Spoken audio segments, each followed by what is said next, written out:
ওইদিকে কোথায় যাচ্ছ মামা? পড়ে যাবে শোনা, এদিকে এসো, এদিকে এসো। হ্যাঁ এদিকে চলে এসো মামা, পড়ে যাবে। এসো তুয়া, ও তুয়া, মামা চলে এসো। বাবা ওটা ধরতে পারবে না, তুমি হাতে লেগে যাবে। চলে, হ্যাঁ চলে এসো, চলে এসো, চলে এসো বাবা, চলে এসো, চলে আসো, আসো আসো, আসো আসো মামা, আসো আসো, আসো আসো আসো।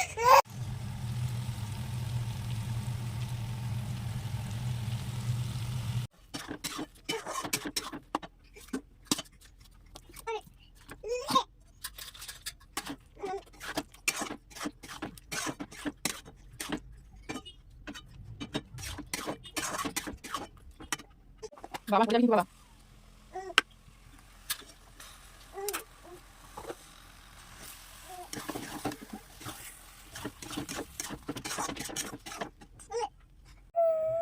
ওইদিকে কোথায় যাচ্ছ মাম্মা? পড়ে যাবে সোনা, এদিকে এসো, এদিকে এসো। হ্যাঁ এদিকে চলে এসো মাম্মা, পড়ে যাবে। এসো তুয়া, ও তুয়া, মাম্মা চলে এসো। বাবা ওটা ধরতে পারবে না, তুমি হাতে লেগে যাবে। চলে, হ্যাঁ চলে এসো, চলে এসো, চলে এসো বাবা, চলে এসো।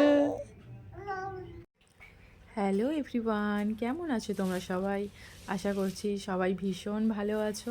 আমরাও খুব ভালো আছি। চলে এসেছি তোমাদের কাছে আজকে আরও একটা নতুন ভিডিও নিয়ে। আর এখন ভিডিওটা আমি স্টার্ট করছি, প্রায় বিকেল হয়ে গেছে। কারণ সারাদিনে আমি সত্যি কথা বলতে সেরকমভাবে আর টাইম মানে করে উঠতে পারি না। মেয়ের পিছনে প্রচণ্ড টাইম চলে যায়। আর এখন শীতের বেলা, ভীষণই ছোট, মানে কোথা থেকে কিভাবে টাইমটা শেষ হয়ে যায় কিছু বুঝতে পারি না। এখানে দেখো একটু পালং শাক নিয়ে এসছে, একটু না পালং শাকটা অনেকটাই আছে। পালং শাকটা কালকে দুপুরবেলা নিয়ে এসছে, তো কালকে আর আমি কিছু করিনি, সব সময় ধরে আর ফ্রিজে রেখে দিয়েছিলাম। আজকে বের করেছি, তো কালকেই আমি একটু ভেবেছিলাম এটা পনির দিয়ে একটু বানাবো। এবছরের শীতে আমাদের সত্যি কথা বলতে পনির দিয়ে মানে পালং পনিরটা খাওয়া হয়নি, তাই কালকে দেখে আমি এটাই ভেবে রেখেছিলাম। আজকে একটু তাড়াতাড়ি বের করেছি, ভাবলাম এটা এখন থেকে একটু রেডি করলে তাহলে রাতে গিয়ে বানাতে পারবো। তো দেখা যাক কি হয়। চলে আসো, আসো আসো, আসো আসো মাম, আসো আসো, আসো আসো আসো। তো যাই হোক, যেটার ভয় পাচ্ছিলাম সেটাই হলো। টুয়াকে ভাবলাম যে একটু ঘুম পাড়িয়ে দিই, ও যতটুকু টাইম ঘুমাবে আমি শাকটা এদিকে তাড়াতাড়ি করে বেছে নেব। আর ওর তো ঘুম মানে কি বলবো, ঘড়ি দেখে মনে হয় ঘুমায়, তো 2 মিনিটও হয় না ওর ঘুম হয়ে যায় কমপ্লিট। তো যেই না শাকটা নিয়ে বসলাম, ও ঘুম তো দেখতেই পেলে উঠে পড়েছে, কান্না শুরু করে দিয়েছে। তাই জন্য ভাবলাম যে শাকটা যে কালে নিয়ে বসেছি, আজ শাকটা বেছেই শেষ করব। তাই ওকে নিয়ে চলে এসেছি শাক বাছতে, ওকে এখানে বসিয়ে দিয়েছি। ও দেখো দুষ্টু করেই যাচ্ছে। আর এখন সব জিনিসটা না মুখে দিতে শিখেছে, মানে হাতের সামনে যা পাবে সবটা দেখি মুখে দিয়ে দেয়। এটাই একটা ভয় লাগে যে যেটা পারছে মুখে দিয়ে দিচ্ছে, যদি কোনো দিন কোনো কিছু মুখে নিয়ে নেয়, মানে যেটা মুখে নেওয়ার না, যদি কিছু হয় ওটাই একটু ভয় লাগে, সবসময় চোখে চোখে রাখতে হয়। তো এখানে আমি শাক বাছছি, ও আমার সাথে সাথে শাক বাছছে আর কাঁচা পালং শাকই খেয়ে নিচ্ছে। এতটাই দুষ্টু হয়েছে এখন। যাই হোক, এই জন্য ভাবলাম যে বেগুনটা ওর হাতে দিই, ও বেগুনটাও মুখের মধ্যে দিচ্ছে। এখন ওকে ও মোটামুটি হাতের সামনে যা পাবে এখন সবই মুখে দেবে, সব মুখে দেওয়া ওর চাই। আর কোনো খাবার জিনিস কিন্তু তুমি ওকে খাওয়াতে পারবে না, খাবার জিনিসগুলোও মুখে দেবে না।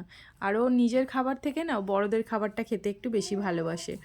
মানে যখন ধরো ওকে ওর খাবারটা ওকে যে খাওয়াবো ও খাবে না, যখন আমরা খেতে বসবো, আমরা যে খাবো ওই খাবারটা ওকে যতবার মুখে দিতে যাব ততবার কিন্তু হাঁ করবে। মানে এখন থেকেই ও ওর খাবারটা আর ভালোবাসে না খেতে, মানে বড়রা যেটা খাবে ও সেটাই একটু খেতে মনে হয় এখন থেকে ওর ভালো লাগে, মানে মুখে ওটা ভালো লাগে।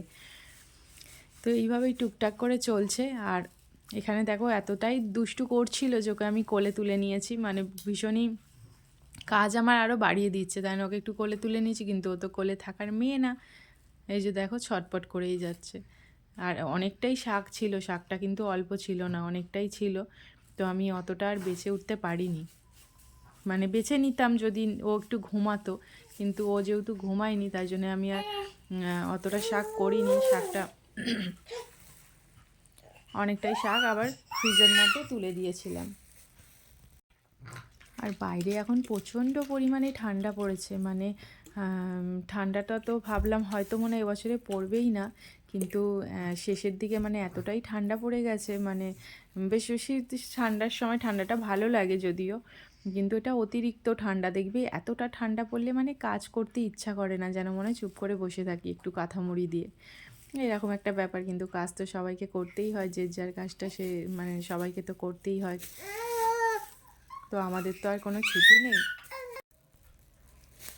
আমি মোটামুটি যখনই ভাবি যে মেয়েকে একটু ঘুম পাড়িয়ে রেখে সমস্ত কাজটা করে নেব, কিন্তু ও এতই ওর ঘুমটা কম, মানে একটা বাচ্চা যদি মিনিমাম 1 ঘন্টা 2 ঘন্টা না 1 ঘন্টাও যদি ঘুমায়, তাও লোক কাজ করে নিতে পারে। শাকটা বাজতে বাজতে প্রায় 9টা বেজে গেছিলো, তাই ভাবলাম না মেয়েকে একটুখানি খাইয়ে দিই, কারণ শাক বাজতে বসলে কখন শেষ হবে তো আমি জানি না। তাই যাই হোক, অনেকটা রাত হয়ে গেছে, তাই মেয়েকে খাওয়াতে চলে গেলাম। ওকে খাওয়ানোর পরে একটুখানি আবার ঘুম পাড়িয়ে দিয়েছিলাম, কারণ ও না ঘুমালে আমি বাকি কাজগুলো একদমই করতে পারতাম না। ওকে ঘুম পাড়িয়ে দিয়ে এখানে আমি শাকটা একটুখানি পেস্ট করে নিয়েছি, আর সব কিছু একটু রেডি করে নিয়েছি। এই যে দেখো, এখানে আমি শাকটা মানে সে একটুখানি সেদ্ধ করে হালকা, তারপরে যেরকম পেস্ট করে নিয়েছি। তারপরে এখানে রান্নারও মোটামুটি জোগাড় করে নিয়েছি। ও জেগে থাকলে আমি এগুলো কিছুই করতে পারতাম না, তাই আবার ওকে একটুখানি ঘুম পাড়িয়ে দিয়েছিলাম। এখানে দেখো মশলাটা কত সুন্দর কষা হয়েছে না, এটাই মানে আর কি একটু জুম করে দেখাচ্ছিলাম যে খুব সুন্দর মানে আর কি কষানোটা হয়েছে।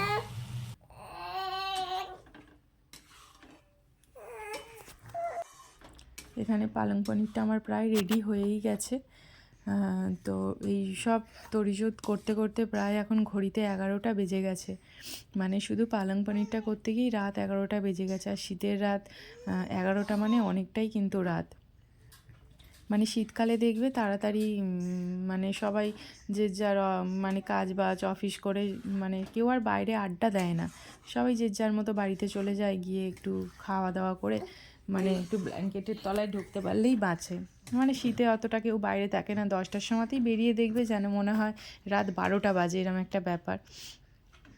তো আমার এইসব করতে করতে 11টা বেজে গেছিলো। আমার কিন্তু মানে পালং পনিরটা দিয়ে খাওয়ার জন্য কিছু আমি আর বানাতে পারিনি, তাই জন্য শেষে বরকে আবার ফোন করলাম, ফোন করে বললাম তুমি কিন্তু বাড়ি আসার সময় মানে অবশ্যই কিছু নিয়ে এসো, তন্দুরি রুটি হোক বা হাতের রুটিটা না আমার খেতে খুব একটা ভালো লাগে না, মানে কেনাটা আমি খেতে পারি না, তাই তন্দুরি রুটি হোক বা রুমালি রুটি হোক, তা না হলে রাতের খাবারটাই কিন্তু পুরো ভেস্তে যাবে। তো ওকে এতটাই লেটে আমি ফোন করেছি, তো আমাকে বলছে তুমি এত লেটে ফোন করলে জানি না পাবো কি না, তো যদি না পাই তো ব্যাস হয়ে গেল, কারণ এটা তো আর ভাত দিয়ে তো ভালো লাগবে না, আর যাই হোক না যদি পায় আবার আমাকে কিন্তু রুটি বানাতে হবে। তো আমার ভাগ্যটা মনে হয় ভালো ছিল, বাড়ি চলে এসেছে, তন্দুরি রুটিটা পাইনি, কিন্তু যাই হোক খাবার মতো তো কিছু পেয়েছে। এখানে দেখলাম এই যে রুমালি রুটি নিয়ে এসছে, হাতের রুটিটা আমি খেতে ভালোবাসি না বলে হাতের রুটিটা আনেনি। এখানে রুমালি রুটি নিয়ে এসছে, রুমালি রুটির সাইজগুলো দেখলাম মানে যেই সাইজের হয় সেই সাইজের ছিল না, অনেকটাই ছোট ছোট ছিল, অনেকটা ছোট বলতে মানে ঠিকই ছিল, কিন্তু রুমালি রুটির যে সাইজটা হয় তার থেকে অনেকটাই ছোট ছিল। এখানে রুটি নিয়ে চলে এসছে, এখানে আমি পালং পনিরটা বানিয়েছি। তো চলো আজকের খাওয়া দাওয়াটা আমরা কমপ্লিট করি, এটাই আজকে আমাদের রাতের ডিনার। যে এখানে ওকে আগে আমি খেতে দিয়ে দেবো, তারপরে খাবো, মানে একসাথেই খেয়ে নেবো, অনেকটাই রাত হয়ে গেছে এখন। তো আমার ভিডিও যদি তোমাদের ভালো লেগে থাকে তাহলে আমার চ্যানেলে একটা লাইক করে দিও, আর আমার চ্যানেলে সাবস্ক্রাইব করে আমার পাশে থেকো। ফিরে আসবো আবার নেক্সট একটা ভিডিও নিয়ে। আজকের মতো ভিডিওটা এখানেই শেষ করলাম, সবাই ভালো থেকো, সুস্থ থেকো, টাটা।